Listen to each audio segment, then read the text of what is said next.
ನಮಸ್ಕಾರ ಎಲ್ರಿಗೂ. ನಾನು ವಂದೂಸ್ ಕಿಚನ್ನ ವಂದನಾ ಶೆಟ್ಟಿ. ನೆನಪಿದೆಯಾ ನಿಮಗೆಲ್ರಿಗೂ? ನಾನು ಮೊದಲೆಲ್ಲ ವೀಡಿಯೋಸ್ ಹಾಕ್ತಿದ್ದೆ, ಆದರೆ ಈಗ ತುಂಬ ದಿವಸ ಆಗಿದೆ, ಹಾಗಾಗಿ ಮರ್ತೋಗಿರ್ಬೋದು. ಒಂದು ಹೇಳ್ತಾರೆ ನೋಡಿ, out off site is out of mind ಅಂತ ಹೇಳಿ.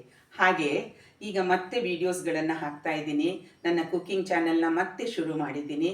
ಎಲ್ಲರೂ ನೋಡಿ, ಫಾಲೋ ಮಾಡಿ, ಟ್ರೈ ಮಾಡಿ, ಮನೆಯಲ್ಲಿ ಹೇಗೆ ಬಂತು ಅಂತ ಕಮೆಂಟ್ ಮಾಡಿ. ಇಷ್ಟ ಆದರೆ ಸಬ್ಸ್ಕ್ರೈಬ್ ಮಾಡಿ, ಶೇರ್ ಮಾಡಿ, ಬೆಲ್ ಐಕಾನ್ ಒತ್ತಿ ನನ್ನ ಸಪೋರ್ಟ್ ಮಾಡಿ. ಮೊದಲಿನ ಡಿಶ್ ಇವತ್ತಿನ ಸಿಹಿ ಎಂದ ಸ್ಟಾರ್ಟ್ ಮಾಡೋಣ. ಏನಂದರೆ ಕೇಸರಿ ಬಾತ್. ಎಲ್ರಿಗೂ ಕೇಸರಿ ಬಾತ್ ಗೊತ್ತೇ ಇದೆ. ಏನಿದೆ ಇವರು ಕೇಸರಿ ಬಾತ್ ಮಾಡ್ತಾ ಇದ್ದಾರೆ, ಇದನ್ನು ಹೇಳ್ಕೊಡ್ಬೇಕಾ ಅಂತ ಅನ್ಕೋಬೇಡಿ. ನಾನು ಮಾಡುವ ಕೇಸರಿ ಬಾತಲ್ಲಿ ಸ್ವಲ್ಪ ವ್ಯತ್ಯಾಸ ಇದೆ. ಇದಕ್ಕೆ ಒಂಚೂರು ನಾವು ಕೆರಮಲೈಸ್ ಮಾಡಿ ಶುಗರ್ನ, ಅದರಿಂದ ಕೇಸರಿ ಬಾತ್ ಮಾಡ್ತಾ ಇದ್ದೀನಿ. ಫಾಲೋ ಮಾಡ್ತೀರಾ? ನೋಡೋಣ ಬನ್ನಿ ಇಂಗ್ರೀಡಿಯೆಂಟ್ಸ್ ಏನೆಲ್ಲ ಬೇಕು ಅಂತ. ಬೇಕಾಗಿರೋ ಇಂಗ್ರೀಡಿಯೆಂಟ್ಸ್ನ ನೋಡೋಣ. ನೋಡಿ, ಇದರಲ್ಲಿ ನಾನು ಒಂದು ಅರ್ಧ ಕಪ್ ರವೆ ತಗೊಂಡಿದ್ದೀನಿ. ಇದು ರೋಸ್ಟೆಡ್ ರವೆ ಬರುತ್ತಲ್ಲ ನಿಮಗೆ, ಮೀಡಿಯಮ್ ರೋಸ್ಟೆಡ್ ರವೆ ಅಂಗಡಿಯಲ್ಲಿ ಹೀಗೆ ಸಿಗುತ್ತೆ, ಅದನ್ನೇ ತಗೊಂಡ್ರೆ ಆಯಿತು. ಎಷ್ಟು ರವೆ ತಗೊಂಡಿರ್ತೀರೋ ಅದರ ಡಬಲ್ ಮಿಲ್ಕ್ ನೋಡಿ, ಫುಲ್ ಫ್ಯಾಟ್ ಮಿಲ್ಕ್ ಆದರೂ ತೊಗೋಬೋದು, ನಾರ್ಮಲ್ ಮಿಲ್ಕ್ ಆದರೂ ತೊಗೋಬೋದು. ನಿಮ್ಗೆ ಯಾವುದು ಸರಿ ಇಷ್ಟನೋ ಅದನ್ನು ತಗೊಳ್ಳಿ. ಆಮೇಲೆ ನೀವು ತಗೊಂಡಿರೋ ರವಾದು ಮುಕ್ಕಾಲು ಭಾಗದಷ್ಟು ಸಕ್ಕರೆ. ಸಿಹಿ ಜಾಸ್ತಿ ಬೇಕಂದರೆ ಎಷ್ಟು ರವೆ ತಗೊಂಡಿದ್ದೀರೋ ಅಷ್ಟೇ ಸಕ್ಕರೆ ಹಾಕಿ, ಬಟ್ ಅದು ಸಿಹಿ ಜಾಸ್ತಿ ಆಗುತ್ತೆ, ನಿಮ್ಮ ಟೇಸ್ಟ್. ತುಪ್ಪ ಒಂದು 2 ಸ್ಪೂನು ಮೇಲ್ಗಡೆಗೆ ಹಾಕಿದರೆ ಸಾಕಾಗುತ್ತೆ. ಬೇಕನ್ಸಿದ್ರೆ ನೀವು ಸ್ವಲ್ಪ ಜಾಸ್ತಿ ತುಪ್ಪ ಹಾಕ್ಕೊಳ್ಳಿ. ನಾನು ಅಷ್ಟೇ ಹಾಕ್ಕೊಳ್ಳೋದು, 2 ಟೇಬಲ್ ಸ್ಪೂನಷ್ಟು ತುಪ್ಪ ಹಾಕ್ಕೊಂಡ್ರೆ ಸಾಕು. ಫ್ಲೇವರಿಗೆ ಏಲಕ್ಕಿ ಪುಡಿ ಮತ್ತು ನಟ್ಸ್ ನಿಮಗೆ ಬೇಕಿರೋದು ಹಾಕ್ಕೊಳ್ಳಿ, ಇದು ಆಪ್ಷನಲ್. ಮೊದಲಿಗೆ ನಾವು ಎಷ್ಟು ಸಕ್ಕರೆ ತಗೊಂಡಿರ್ತೀವಿ ನೋಡಿ ಕೇಸರಿ ಬಾತಿಗೆ, ನಾನು ಆವಾಗಲೇ ಹೇಳಿದ್ದ ಅಳತೆಯಲ್ಲಿ, ಅದನ್ನು ಮೊದಲು ಕ್ಯಾರಮಲೈಸ್ ಮಾಡಿಕೊಳ್ಳೋಣ. ಇದೇ ಇದರಲ್ಲಿರೋ ಒಂದು different variety of kesari bath ಅಂತ ಹೇಳ್ಬೋದು. ಕ್ಯಾರಮಲೈಸ್ ಮಾಡೋಕ್ಕೆ ಸಣ್ಣ ಉರಿನಲ್ಲಿ ಸಕ್ಕರೆ ಹಾಕಿ ಅದನ್ನ ಸ್ವಲ್ಪ ಹೊತ್ತು ಪೂರ್ತಿ ನೀರಾಗೋ ತನಕ ವೆಯ್ಟ್ ಮಾಡೋಣ. ತುಂಬ ಕಪ್ ಮಾಡೋದು ಬೇಡ, ಬೇರೆ ಕ್ಯಾರಮಲೈಸ್ ಮಾಡೋ ಥರ, ಯಾಕಂದರೆ ಒಂದು ಸ್ವಲ್ಪ ಜಾಸ್ತಿ ಆಗಿಬಿಟ್ರೆ ಅದು ಕಹಿ ಆಗುತ್ತೆ. ಅದಕ್ಕೋಸ್ಕರ ಸ್ವಲ್ಪ ಒಂದು ಚೂರು 1 ಟೀ ಸ್ಪೂನ್ ಅಷ್ಟು ಬೇಕಿದ್ರೆ ನೀರನ್ನು ಹಾಕ್ಕೋಬೋದು.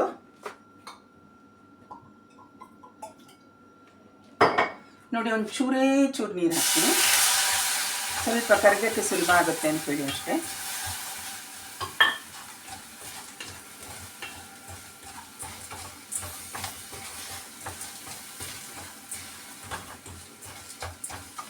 ಕೈ ಬಿಡ್ದಿರ ತಿರುಗಿಸ್ತಾನೇ ಇರಬೇಕು. ಇದನ್ನು ಹೀಗೆ ಕರಗಿಸ್ತಾ ಇರೋ ಟೈಮ್ನಲ್ಲೇ ನಾವು ರವೆ ತಗೊಂಡಿದ್ವಿ ನೋಡಿ, ಅದಕ್ಕೆ 1:2 ರೇಷೋನಲ್ಲಿ ಹಾಲಲ್ಲಿ ನೆನೆಸಿ ಇಟ್ಕೊಂಡ್ಬಿಡಿ ಒಂದು ಸೈಡಲ್ಲಿ. ಇಲ್ಲಿ ಇಟ್ಟಿದ್ದೀನಿ ನೋಡಿ, ಇಲ್ಲಿ ಇಟ್ಟಿದ್ದೀನಿ ರವಾನ ನೆನೆಸಿ ಹಾಲಲ್ಲಿ 1:2 ರೇಷೋನಲ್ಲಿ ಹಾಕಿ ಇಡಬೇಕು. ಈಗ ನೋಡಿ, ಸಕ್ಕರೆ ಕರಗಿದೆ, ಇಷ್ಟಾದರೆ ಸಾಕು. ಇದಕ್ಕಿಂತ ಜಾಸ್ತಿ ಆದರೆ ಕಹಿ ಬಂದುಬಿಡುತ್ತೆ. ಇವಾಗ ನಾವು ಕಲಸಿಟ್ಟಿರೋ ರವೆ ಇದೆ ನೋಡಿ ಹಾಲಲ್ಲಿ, ಅದನ್ನು ಹಾಕೋಣ. ಚೆನ್ನಾಗಿ ಕಲಸಿ, ಅಡಿಯಲ್ಲಿ ನಿಂತಿರುತ್ತೆ ರವೆ, ಅದನ್ನು ಹಾಕಿ.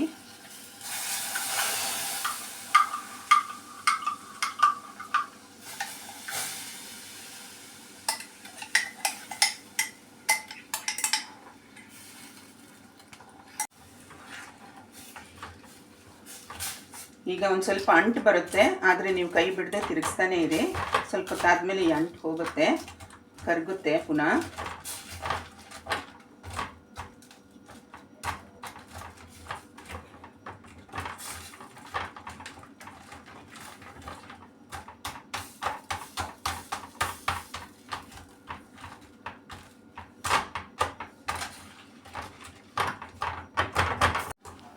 ಈಗ ನೋಡಿ, ಎಲ್ಲ ಸಕ್ಕರೆ ಕರಗಿದೆ.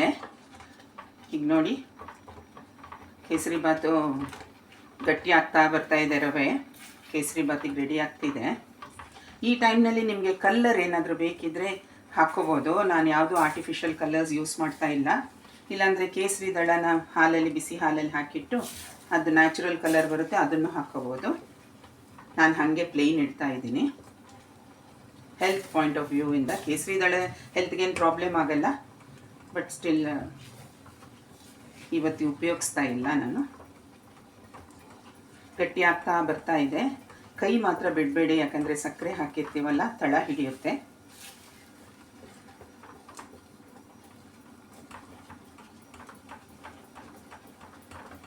ಈ ಟೈಮ್ನಲ್ಲಿ ನಿಮ್ಮ ನಟ್ಸು ಮತ್ತು ತುಪ್ಪ, 1-2 ಸ್ಪೂನ್ ತುಪ್ಪ ಮೇಲ್ಗಡೆಗೆ, ಜಾಸ್ತಿ ಬೇಕಿದ್ರೆ ಜಾಸ್ತಿ ಹಾಕೋಬೋದು ನಿಮ್ಮ ಟೇಸ್ಟಿಗೆ. ನಾನು ಸ್ವಲ್ಪ ನಟ್ಸ್ ಬಾದಾಮ್ ಹಾಕ್ತಾ ಇದ್ದೀನಿ. ಫ್ರೈ ಮಾಡಿ ಇಟ್ಕೊಂಡಿದ್ದ ಬಾದಾಮು, ಆಮೇಲೆ ಅದ್ರ ಜೊತೆಲಿದ್ದ ತುಪ್ಪ. ಬೇಕನ್ಸಿದ್ರೆ ಇನ್ನೊಂಚೂರು ಮೇಲಕ್ಕೆ ತುಪ್ಪ ಹಾಕೋಬೋದು.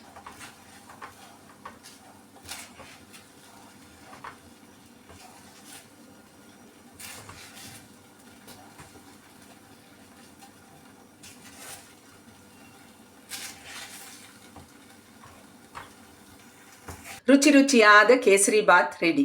ತಿಂದು ನೋಡಿ ಹೇಗೆ ಬಂತು ಅಂತ ಹೇಳಿ. ನಿಮ್ಮ ಮನೇಲಿ ಮಾಡಿ ನೋಡ್ತೀರಲ್ಲ.